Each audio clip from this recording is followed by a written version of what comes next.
May adlaw mga kahigalaan, this is Chakoy of Wandering Cuisina and Chakoy Vlogs. And I'm with Chef Mark, of course, yan. He's driving and this is just a live update namin dito sa UAE. Kumusta yung mga nandito, okay lang po kami, and we are assured with the government na safe po tayo, and we do feel safe. Now as you can see, nagdadrive po kami and we are just thankful na nandito kami sa UAE. And although it shows on the records na mas marami ang na-release ang UAE sa pakikibaka dun sa Mahimpapawid, but that's the responsibility that they really try to work on para protected po kami lahat, and we are living a normal life, well, near to normal, dahil hindi mo matatanggal actually ang kaba, nandun talaga. However, we are being assured by the government that everything is going to be okay and that they're doing their best. So we are thankful tungkol dyan, at sana matapos na talaga ang gulo. Now, this is day 8 sa mga pangyayaring to, and nung day 1, yung day 1 ang nakakatakot dahil everyone didn't, lahat kami hindi nag-expect sa mga pangyayaring iyon. And until day 2, day 3, medyo we got used to it. However, yun nga, hindi mo pa rin mawawala sa isip mo ang mga posibilidad. What we have to look out for are the falling shrapnels na baka tumama. So far naman dito sa area namin, wala namang so much reported, and thank God that talagang safe kami. And yun nga, ito, we're on the road. Maraming sasakyan, as you can see. Yan, wala pa kami sa city niyan. Ito, papunta kami city, and it's a Sunday ngayon, magpapagupit. So that's how confident we are going around. Kaya sa lahat ng mga pamilya namin dyan na nasa Cebu at nasa Pampanga, we are okay. At saka mga relatives namin na nasa Davao at saka sa US, sila Ate Bingbing, okay po kami dito, walang pangamba. And let's pray na lang na this war sa Iran ay matatapos na. And ito, we are living our lives normally. Similar yesterday, we went to the mall, and that was day 7 yesterday, and maraming tao sa mall with their families. Now every now and then may matatanggap kaming alarm, especially pag may ma-intercept sila, and that alarm is medyo talagang maingay. Ay, ma-alarm ka talaga, may pangamba pag narinig mo yan. It sometimes not sometimes, but it tells you to take shelter. Yan, maganda yung mga ginagawa ng government na pag may ganito, take shelter ka muna.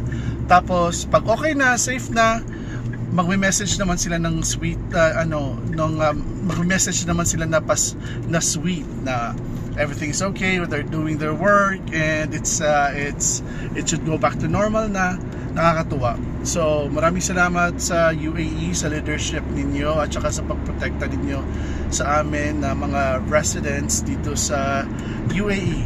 So ngayon, on the way tayo sa city at magpapagupit tayo. So this is just a day in our life dito sa UAE ngayon, in the middle of uncertainty, but certain na magpapagupit tayo.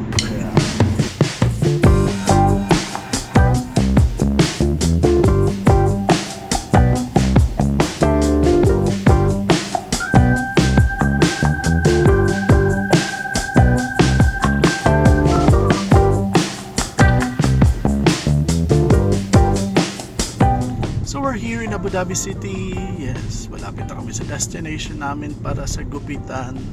We have a new pagupitan today dahil gusto namin matry. We don't want to hurt the feelings of our former barberos. So ito, this is how normal looks like in UAE. Thank you, UAE.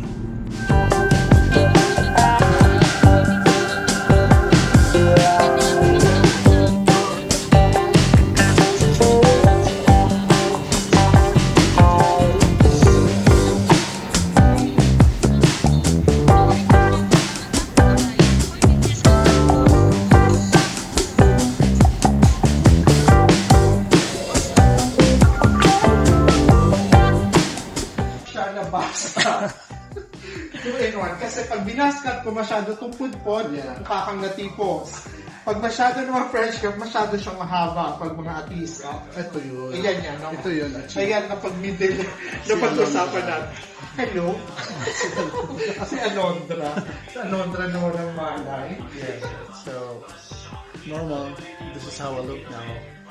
Yung likod mo, para ma-maintain lang na, ayan, eto lang yung zero niya, tapos nagkikreate lang ako ng shadow niya dito, na whiter, tapos ano. Yan yung ano. Kasi, pag masyado siyang white, obvious to na ano, so kailangan natin maglagay ng dark shade dito, parang yun lang yung ano. So, hindi na siya. Di ba parang bilog na, nakaside? Daya ah. Yun lang naman talaga, magdayaan tayo.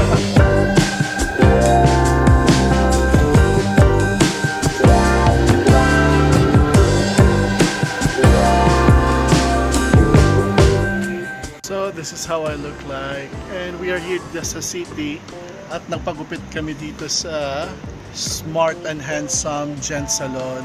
So we have to travel like an hour away from sa bahay just to get a haircut. So kaya dito we have to do it, and it's Sunday naman at pahirapan ng parking nga lang dito sa city, sa area na to, kasi most of the buildings here sa sa Abu Dhabi, they don't have a parking sa building nila. So, it's public parking mostly, and it's first come, first serve.